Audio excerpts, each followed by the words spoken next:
What's going on, guys? Welcome back to Makers Gonna Learn. I'm super excited that you're here today because we're going to be talking all about sublimation. Ever since the Cricut mug press came out, we have been slowly diving back into the different ways that we could approach using this. We want to get the maximum amount of value out of this, and one of those ways is to sublimate with it using the sublimation mugs, using the infusible ink mugs. That is what we're going to be using today, is a Cricut brand mug, and I'm super excited to go through all of the supplies with you.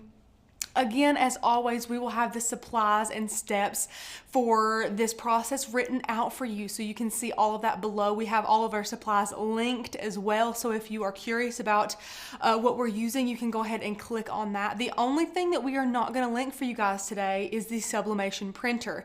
Now, I don't want you guys to get upset. Unfortunately, this printer we got a couple of years ago, actually, for around $150. Now, the price has significantly gone up, guys. It's almost $600. I will put the name of this printer down below here so you guys can check out the name of it and look that up if you would like. However, there's a lot of different brands, makes, and models of printers that can be converted into sublimation printers, but not all printers can. There are, again, a lot of options, but you can't just buy any printer and expect it to be able to be transformed into a sublimation printer. So please, guys, do your research, do your homework, look up price ranges that are comfortable with you and sizes that are comfortable with you. Of course, if you have a small craft space, you probably don't want something giant like this. So definitely do your own research. There's a lot of options out there for you guys. Along with that, we do have sublimation paper that we will link for you. We have our Cricut mugs. These are the 15-ounce mugs. So whenever you see me and Becca making a project, wrapping a mug or anything like that with infusible ink or sublimation, you have to really pay attention to the ounce size of your mug. Cricut, the mug press, has a capacity to withstand mugs of 11 to 16 ounces, and this is a 15-ounce mug. So that will change your sizing. So if you happen to have a different ounce mug at home, make sure that you size it accordingly. We also have some scissors, some rubbing alcohol, and a paper towel, some heat resistant tape from Amazon. We love this stuff. It came in a pack of like 5 different rolls with different thicknesses, which is super convenient for different types of crafts that you might do with heat. We also have a mini easy press mat here. It's just the littlest mat for the easy press. We have our Cricut, our fine point blade inserted in clamp B, and we also have a StandardGrip mat. Now, that being said, if you guys are ready to dive into this, I do want to give a little disclaimer. If you're watching this and you're super nervous, I think this is the same nervousness that a lot of people come across and encounter when they are diving into print and cut at first. It can seem daunting, it can seem complicated, but in reality, guys, when you do it one time, you're gonna be hooked. Sublimation is so easy and so fun, and I can't wait to share with you how we create an amazing mug. Let's go ahead and jump over into Design Space, and I'll share with you guys the cut file, fonts, and everything that we're gonna be using today. All right, so here in Design Space, I want you guys to take note of all the things that we're doing today. I don't want you to get overwhelmed either, so just bear with me.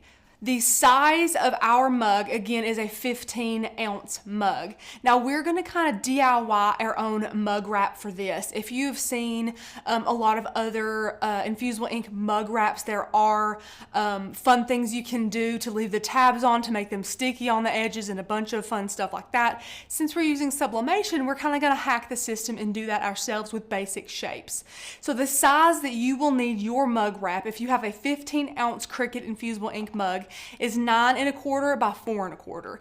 We have just grabbed a basic shape and popped that in here in Design Space. Now what you're going to do is you're going to change this color to white.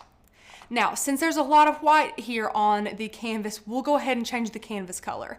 And if you guys don't know how to do that, if you take your mouse all the way down here and click blank canvas, you can see at the top of the layers panel up here that there's not a lot to be selected except right here it says color.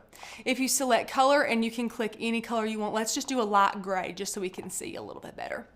Now that we have this is what we're going to do. We're going to bring this down here. This is our finished one, and I want you guys to take note. We're going to go from this to this super simply.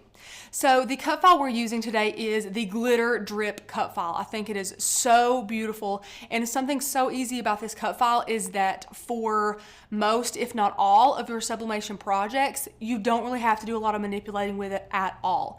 So as you can see, it went behind my basic shape. So what I'm going to do is click Arrange, Send to Front, and now I'm going to just pop that in the very corner right there and then make this bigger. And as you can see, guys, it fits like a glove. Look how beautiful this is. Now, if you wanted these drips to be smaller, what you would do is take this and duplicate it and make them a lot smaller. So you could take this, size it way down, just like that. Take another one, size it way down, just like that. And just kind of make it how you want it. Just be as picky as you want, make the drips however you want, but we want this drip to take up as much of the mug as possible, and it sizes beautifully for all the mugs that we've tested. Now again, this is the largest mug that we have tested, so this is gonna end up beautiful no matter what ounce mug that you have. So this is the largest and it still fits very, very well.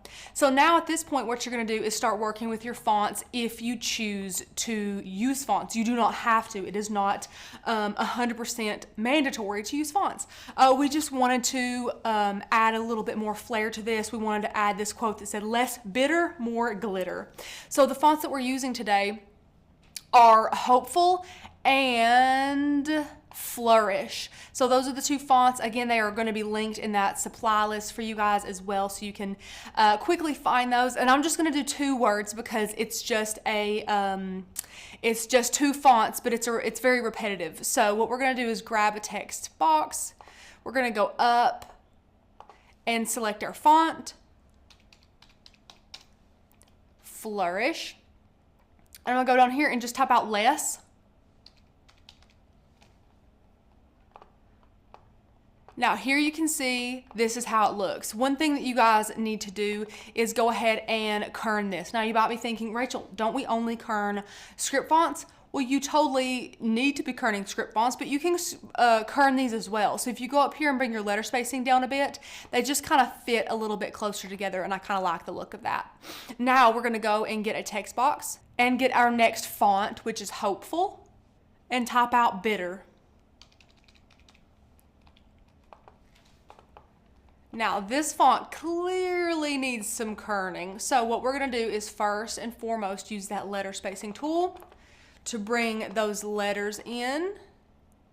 And I like that B and that I, so I'm gonna leave it right there. Ungroup it, select all that, use my arrow keys. Guys, you know how helpful arrow keys can be. Take these, and you're gonna see these T's really come together. That's totally fine. Bring my E in and just kind of kern my R a little bit, and there you go. Less bitter. We're going to take this, and you guys know the drill, you can weld, although fun little hack, since we are going to be flattening all this, it's not a must. As much as we preach to go ahead and weld your kerned script font, it is a good habit to get into, but again, like I mentioned, you don't have to if you're going to flatten it. So we're just going to size this down and allow this to fit better how we want it. And then once you have all of your lines of text, you can select them all, go up to Align, and align center horizontally. It'll just lock all those in place, and then you can attach all those together, and you're left with this cute little decal. And again, it kind of falls behind there for us. So again, go to Arrange, Send to Front, and here you can see it looks beautiful. So what you're going to do now, guys, is decide if you want this on one side of the mug or both sides of the mug. If you want it on both sides of the mug, I think it is worth mentioning that you want these scooched a little bit over more than you think. This is something I did not do with the finished mug that I would like to urge you all to do. So do as I say, not as I do type of moment here. When you think about it, you don't think that you want your design to be so far over on the mug, but you do want it to be. It's going to be super close to that handle on both sides here on the edge, and you want it to line up really, really well. So we're really scooching it closer to the edge than this one here, which is our finished product. And then let's say we want two. So what we're going to do is just duplicate that, and bring that over here to the other edge. And what we're gonna do is weld this together just to make it easier for us. Then we're gonna go over here and weld this one together. And then in the layers panel, I'll share with you a fun hack here. Since we want 2 of these, I'm gonna take this one, hold my shift key down, and select the other one. And in the layers panel, you can see that both are selected. Now I'm gonna click align and align center vertically. And it just kind of locks those into place in the center there. So that's absolutely beautiful. Now, once you have everything where you want it, what you're gonna do is take and select all of this. And I did that by just clicking right here and holding down my clicker and drag over it all. And you can see here, all of these layers are selected. And then you're gonna go down here and click flatten. And that's it, guys. That is as simple as it is. I absolutely love this, and I can't wait to see how it turns out. So let's go ahead and click make it. We already have our finished one here. We have pre-printed it out. You want to make sure you give the ink enough time to dry, so we did pre-print this. But as long as you just print it and give it a few minutes, you should be good to go. So we're gonna click make it here. And now that you press make it, what you're going to do now is click mirror. This is something that's so easily forgotten. You have to mirror your sublimation and infusible ink designs. So we're gonna click mirror and continue. And now we're gonna go ahead and send this to a printer, guys. And a little hack as well to make this just a little better quality is to click use system dialog. Go ahead and switch that toggle on, and what you're gonna do is go and minimize your design space screen, and then behind this screen it is gonna share with you a system dialog for your printer, and you will switch that quality to best and go ahead and print this out. And we're actually going to be using the setting medium cardstock today. Since this is not really a material with like a backer sheet or any kind of transfer paper needed or anything, it's a really thin material, so we're gonna choose medium cardstock, and it's gonna cut it very well.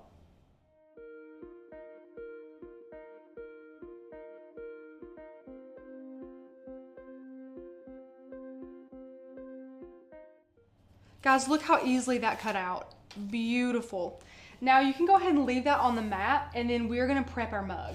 So we have our mug here, it's all wrapped up. We're gonna take it out of the wrapping, nice and clean. And now we're going to clean it with some rubbing alcohol here.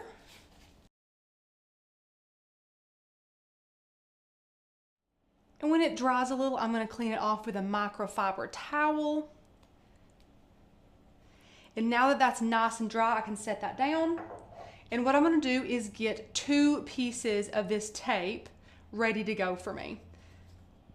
Honestly, guys, the hardest part about any tape is finding the end. I'm gonna get us a couple pieces here. You just need 2 to start out with. So now what you're gonna do is take your design off of your mat, just like that. And I'm gonna flip this over, okay? So go ahead, flip it over, just like that. And you're gonna add this tape to one edge here. So you want half the tape on the design and the other half just loose, just like that. So what you're gonna do now is bring your mug in towards you and make sure the handle is facing you.